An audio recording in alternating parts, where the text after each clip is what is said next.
Hi, my name is Jimmy Williams with NFL Draft Diamonds, and I have another diamond in the rough for you today. His name is Anthony Witherstone. He's a defensive back out of Merrimack. Nice to meet you, sir. Thank you. Thank you for having me. Yeah, I mean Merrimack actually churning out some decent talent these days. Has a lot of uh, good talented players on their in their secondary. It's been fun watching you guys when I've had the opportunity. But if you don't mind, give me a little bit of your own personal background, if you don't mind. Tell me where you're from, and then we'll go from there.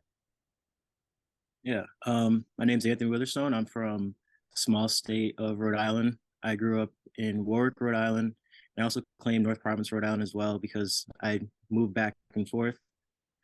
I went on to Bishop Hendricken High School. Ended up winning 3 championships there. I also played volleyball there and ran track. Bishop Hendricken is like a powerhouse in Rhode Island. A lot of big names coming out of that area. And then eventually I just went on to Merrimack College. It felt like it was a good fit for me. Ended up walking on and paid out pretty good. So you're a walk-on. That's interesting. Let's backtrack a little bit because I want to talk about your time in high school. Three-time state champion in high school, which is fun. Talk about your time in high school. Playing for your team there. I mean, I know it's been a while, but talk about your experience there, and then we'll get to talking about some more of you in high school. Fill me in. Awesome. Yeah. The experience was great. In high school, I only lost 2 games. So there's a pretty big standard at Bishop Hendricken. I remember our slogan was protect the legacy. Even if we had a game where it was close, we considered it as a loss. And we had some close games throughout high school, but most of them were blowouts. But it was something good for me because it embedded in me something that I always wanted to do more, even if we were winning or we were blowing the team out. Sometimes like your best performance isn't on those winning days. That's something that I'm very grateful for, and I was glad to experience. Yeah, I mean, you kind of need to have that whole mentality of expect nothing but excellence and strive for that. And when you come from a winning program like that, I mean, certainly that's embedded in you very, very early on. Correct. Like you said, I mean, you also did some other sports too, some track and field and some volleyball. So obviously, you chose to pursue the game of football. What is it you love so much about the game of football? Just football is everything I know, and I mean, it taught me 2 big life principles, which is just focus and discipline. And I started playing since I was 5 years old. Actually, my parents aren't from this country, so I don't know why they were so heavily involved in football when I was young, but they absolutely loved the sport and kept me in it ever since I was 5 years old, taking me to all the practices, all the games every Sunday, and yeah, they just kept that drive and motivation in me and passion for the game, and I just took it on. Interesting. Where is your family from? So my mom, she's from the Philippines. She moved here in 1994, and then my dad, he's from Liberia. So they're from 2 opposite sides of the world, Africa and Asia. That's kind of wild, man. I mean, it would be interesting to figure out like that story about how they met. So, um, cool. Finished up your time in high school in Rhode Island, moving on to Merrimack, where you said that you were a walk-on. Um, Talk about Merrimack for just a little bit, if you don't mind. What makes that school so special for you? For me, it was just the feel. I mean, I went on the visit and I felt the love from the coaches and all the players. To me, it's about an hour and 30 minutes away, so it's not too far, not too close, and that is something that I needed. And then coming from a smaller high school with like 800 people, and I needed something that was a little bit similar to me as well. And then I also was heavily involved in academics as well. So what brought me to Merrimack is they had a small classroom size as well, and I knew that's something that was very helpful for me to excel as a student. And then on the football field, at that time they were Division 2, and then they pitched the idea that they're moving up to Division 1, and they're making big renovations on the athletic facilities. Yeah, I just loved it overall and on my visit, and I just wanted to stay with it. Yeah, I mean, obviously they transitioned up. I'm trying to remember the time period for that. Like, so when were you coming in? Were you coming in as that transition was happening, or were Uh, you there a couple years and then that happened? yeah, so I got there in the fall of 2017. So I played 2 seasons in Division 2 in the NE10, and then in 2019 we made that jump to Division 1 in the NEC. Gotcha. Well, I mean, it's nice to be, I guess recognized in Division 1 in that conference, and a lot of great competition that you guys have to face regularly. So you got to go out there and compete. Talk about your guys' defense and just kind of how you're used in that secondary. Yeah, so I believe at Merrimack we play man to man. It's a man-free defense. I mean, I believe we play man more than 85% of the time. So at times we have 3 main cover guys, and then everybody on the back end they have to cover. And for the corner specifically, everything looks the same. It's a man to man look. So I'm in the receiver's face the whole game for 70 to 80 plays. So it's a whole lot of pressure on the back end, and then of course up front, we have our one-on-one matchups because we're sending 5-man pressures most of the time. So basically, it's just across the board on defense. It's just win your matchup, and that's the biggest thing. Um, you don't really care who we're playing against. It's just our guys against your guys, and we're just going to see who's the best one. Well, I mean, you guys got some pretty decent sized corners there, man, that you're really matching up with guys like yourself. So talk about the dudes there also in that secondary and some of the defensive guys there that you do the day to day with. So So there's this one corner, Gary Roseman. He actually stepped up big time this year. He's a redshirt freshman. He's just a playmaker. So he'll be coming back and causing havoc in the NEC, just picking off a bunch of balls, and he's just going to be attacking that football. Darian McKenzie, he's coming back as well. He was injured last year. He got injured in the first game, but he's coming back, and he's a big, long, statured corner as well with a lot of speed and great athleticism. At the safety position as well, we have a bunch of guys that are just similar stature, just big guys that are 6 foot, 6'2", that can fly and just. The biggest thing that separates us from everything else is just the technique work that we put in, and it shows on the field. uh, cool. So what's your experience level there? I mean, are you playing some nickel, some boundary? Like where are you normally lined up? Mainly, I mean, it depends on the week.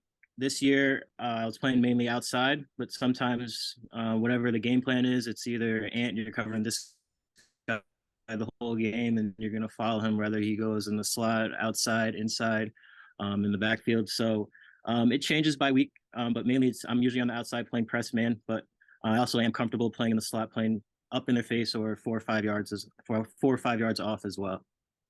Gotcha. So, what do you feel separates you as a prospect? Is it really just that ability to be very physical and work a guy in press, or what do you feel are maybe some of your better attributes as a player?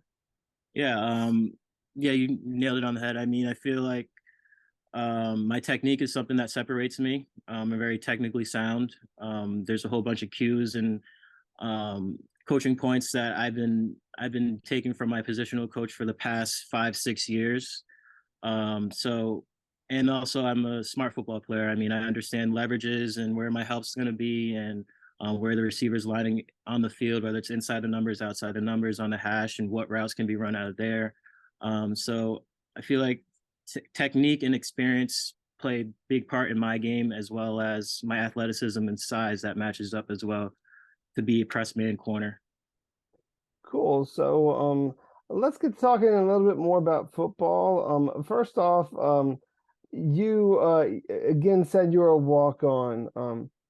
Tell me the story about how you stopped being a walk-on and got put on scholarship. Yeah. So at the time when I was getting recruited, Merrimack was Division 2, and I didn't have that much attention coming out of Rhode Island just because the biggest thing was the talent level that I was playing against.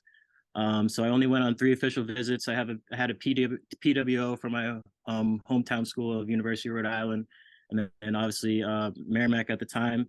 and they didn't really treat me as a walk on going in. So the coach told me, "You're a walk on, but like you're gonna come in and play if you put the work in." So eventually, I became a great student, and then I needed some work on the football field as well and in the weight room, and I knew that I needed to catch up. And eventually, by my senior year, I ended up getting a scholarship, and then had that COVID year, and then I also had a redshirt year, so I was able to turn that into a master's program as well and get a scholarship for my master's. Nice. So have you completed your master's? Like, what's your status on that front when it comes to academics? Yeah, I'm about to finish it this May. I just have my one class left, and it's my capstone. So, almost. Gotcha. And what was your major again? So my undergrad major was rehab science, and then my master's degree is going to be in exercise and sports science. Gotcha. What was like your most difficult class there? Definitely chemistry. Whether it's just regular general chemistry or organic chemistry. I'm not connecting the science and the math to me was a little tough. So I spent a whole lot of hours in office hours for that. Well, hey, at least now it's completed, so we don't have to worry about that stuff anymore. So, let's talk more about you on the field. What do you feel is maybe like I don't know, maybe your most memorable moment of playing for Merrimack? Can you kind of walk me through maybe like a one of your better games or plays? Yeah. So it was the season of 2021. We were playing at Holy Cross. They were ranked at the time. It was actually the biggest win in our school's program history. We ended up upsetting them. Um, in the first half, I actually got an interception and I returned it back to the end zone, and it was a one handed catch. It was all over Sports Center and all media. So getting that win and then getting that play as well was probably the biggest moment, um, playing and game wise in my Merrimack career. Cool. Well, I mean, of course, if you get on Sports Center, that's got to be like one hell of a moment, man. I mean, I'm pretty sure you got that one saved somewhere, right? Yeah, I do. It sure was one So more. so is that like on your social media or something, or is that something that we could find like on YouTube or what? Yeah, it's all over there. It's on my social media, and it's if you just type it on YouTube, it'll be there. Cool. Well, Anthony, let's take a little bit of time to meet you outside of a football player, if you don't mind. Tell me something about yourself that maybe not everybody knows. Anything interesting, fun, unique, whether it be hobbies or whatever, man. But give me a little something about you. Well, outside of football, for the past 4 years, I do a lot of youth coaching. So, I coach a lot of youth football. I run a couple of football clinics at these sports facilities in Rhode Island and Massachusetts. Um, Along with that, I'm also big. I'm big into martial arts and the UFC and MMA. I'm a big fan of that. I like to follow that. And yeah, those are the two biggest things I'd say outside of football that people that much So people is don't. that something you could see yourself doing, like that MMA stuff, or no? Um, I don't know. I don't think so. I don't know if I can take that much head trauma or get hit in the head and like risk losing any limbs and stuff or breaking bones. But it's something that's very similar to me when I'm playing press man to man in the mindset of just beating somebody else. And you're training for this one opponent. So that's something that I take from that. And I just like to dive into the mindset of all these fighters and see their work behind the scenes, prior to going into the ring. Cool. And you said also that you help with some youth coaching. Is that kind of something that you see yourself doing regardless, like whenever football is done for you? Like, do you have any other aspirations or goals other than being a football player? Yeah, so I want to stay involved with sports. My biggest influence when growing up were the coaches that I had in youth football and youth basketball and all baseball and all that kind of things. So after football, I just want to use my degrees and hopefully my master's degree in sports and exercise science and become a strength coach, have my own facility, and do something along those lines. Cool. And tell me a little bit about your hometown, because I mean, I've never been up in Rhode Island. So, I mean, if I were to come visit you in Rhode Island, is there something there that we'd have to do, some place we would have to go? Yeah, I mean, there's a lot of hidden gems in Rhode Island that I feel like a lot of people look over. Downtown Providence is pretty cool. Um, There's the Province Friars. I don't know if you've heard about them. It's a basketball team that's they're doing pretty good right now. So that's the biggest thing right now. There's also some cool touristy spots around the beach area. There's a bunch of beaches in Rhode Island. You can go to Block Island, Newport, Rhode Island is also a good tourist area to go. And the food in Rhode Island is, I feel like, is very underrated. So I'm definitely taking some food spots. Well, I mean, of course, I mean, obviously Rhode Island being the smallest state in the union, I mean, a lot of people completely disregard it, forget it, or you blink when you're driving through it and you're done. So, I mean, obviously, like you said, there are a couple of hidden spots there that really make Rhode Island very unique. So, um, Anthony, I know right now you're training, you're working towards a pro day. So, tell me how that's working for you, where you're at, and some of your expectations for your pro day. Yeah, so we've been working pretty hard since the beginning of the year. We're about 3 to 4 weeks outside of our pro day, which is at the end of March. So now we just tailor back on our lifting a little bit and just focusing a lot more on all our drills. So the pro agility, vert, broad, bench, 3 cone. Yeah, I'm just looking to show off my athleticism. I feel like that's something um, within Merrimack. A lot of people know that I'm very athletic, but to be able to show it on that kind of stage and turn some heads is something that I'm looking forward to doing. Cool. So, which one of those drills do you think that are really going to shock a lot of people, man? Is it going to be that 40, that vert, that broad, or is it going to be all of them? Which one is the one that you're most proud of right now? Hopefully all of them. I mean, the main goal going into this pro day prep, the whole thing was look, run fast, jump high, and look good with your shirt off. Our I just want to show that athleticism. I think I'll turn some heads doing a lot of the jumping aspects with my volleyball background and also the 40 and basically everything. I would just want to show that athleticism.